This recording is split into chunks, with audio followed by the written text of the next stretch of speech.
Hello and welcome to Business Growth School for Service Providers podcast. I'm your host Ali Salman, and this podcast is brought to you by Rapid Boost Marketing, online marketing for service providers. Are you a dentist, realtor, lawyer, accountant? Do you provide services locally? Then this podcast is for you. Here we share strategies, tricks, and techniques on how to generate more leads and sales using online marketing. Join us every day for 5 minutes and take away strategies which you can apply in your business.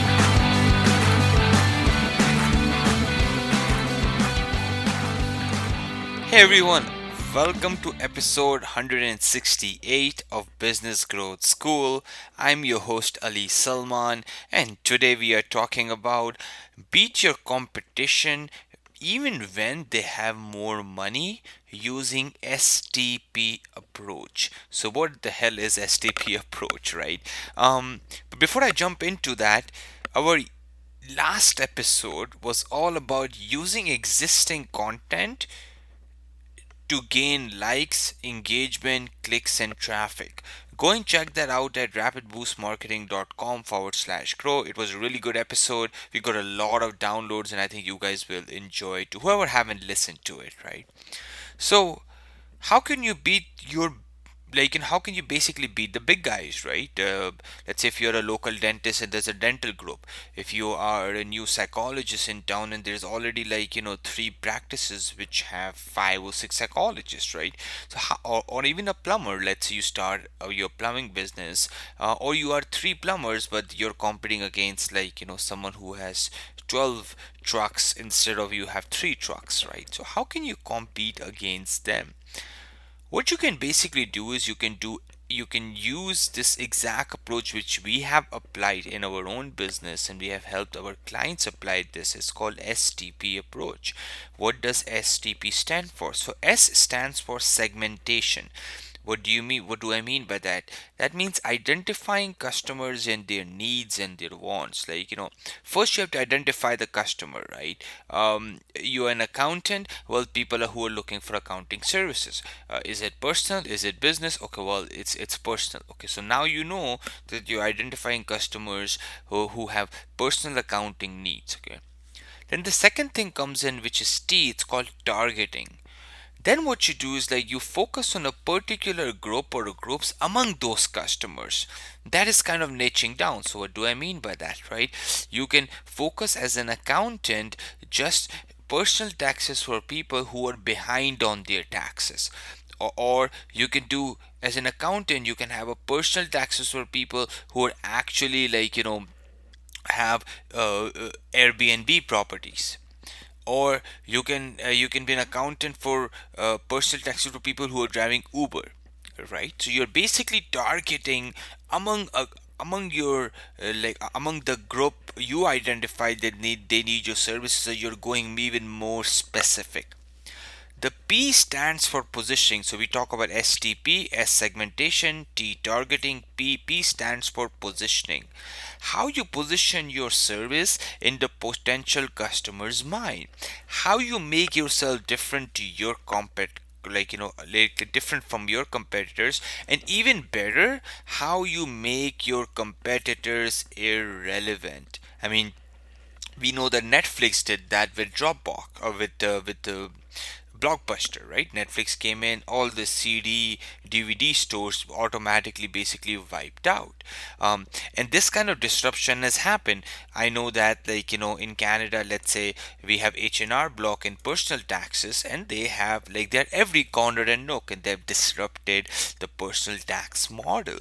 So, because they very focused on just walk down into a retailer, into a retail outlet, get your taxes done within half an hour, and you're out of there, rather than making an appointment, rather than all the other processes which a regular accounting firm have.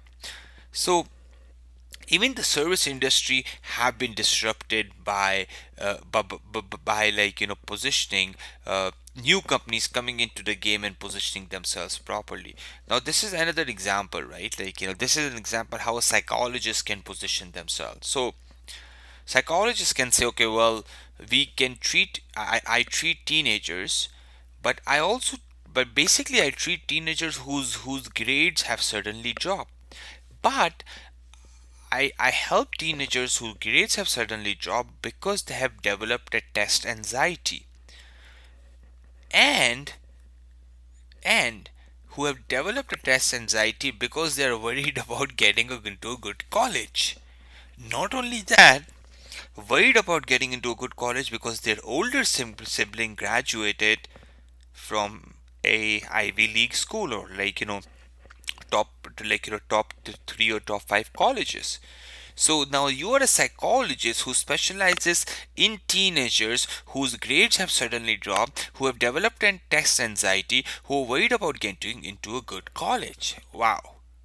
I mean, this is called niching down.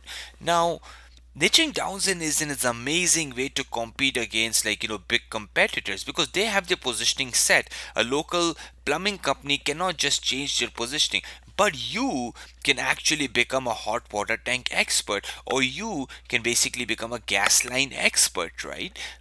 Similarly, in the law firms, right, you can basically pick up traffic law and just focus on that, or you can pick up, let's say, uh, like corporate law or real estate, right? A industry, or like a specific practice area where you really thrive, and that's how you basically win over big firms who are basically doing everything, right? So why is it important to become basically niche down? Well, beside the fact that we established that you can compete against big firms, it's easier for others to understand that what do you do, your potential customers. Like if you're a traffic lawyer, I will not, if I have a traffic ticket to fight, I will go to a traffic lawyer rather than a journal law firm who does everything, right? So it's easier to become an expert and well known when you niche down. More uniqueness is equal to less competition. That's the beauty. You make your your competition almost irrelevant because you're very unique out there, right? uh, Third thing is what marketing becomes easy when you niche down, or you focus on a kind of customers. Your marketing, your positioning, your branding becomes really, really easy. This is the exact exercise we went through when we were making rapid boost marketing, and we knew that we really, really thrive in providing services to service based businesses like, dentists, lawyers, accountants, plumbers, like universities and college. These are the local businesses which are basically providing services. We were not really good at e-commerce, we were not really good at retailers, right? But we were really good at service based companies. So we narrowed that down, and that really, really helped us scale.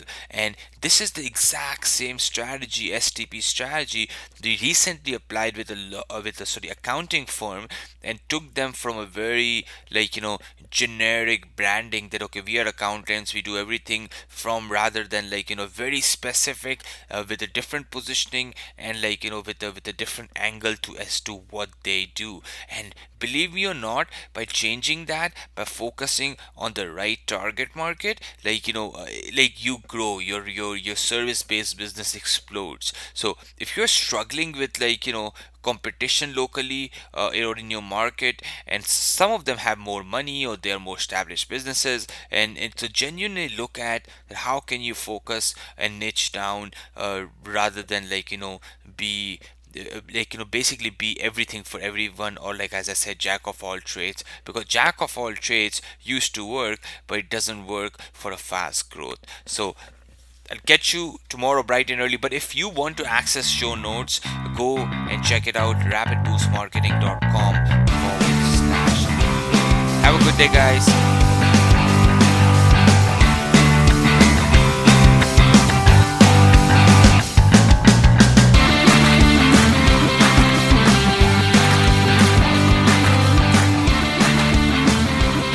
Hey, thank you so much for joining me today. If you want to listen to previous episodes, go to rapidboostmarketing.com/grow. Again, I'll repeat that, rapidboostmarketing.com/grow. I'll catch you tomorrow bright and early with another business growth lesson. Have a good day.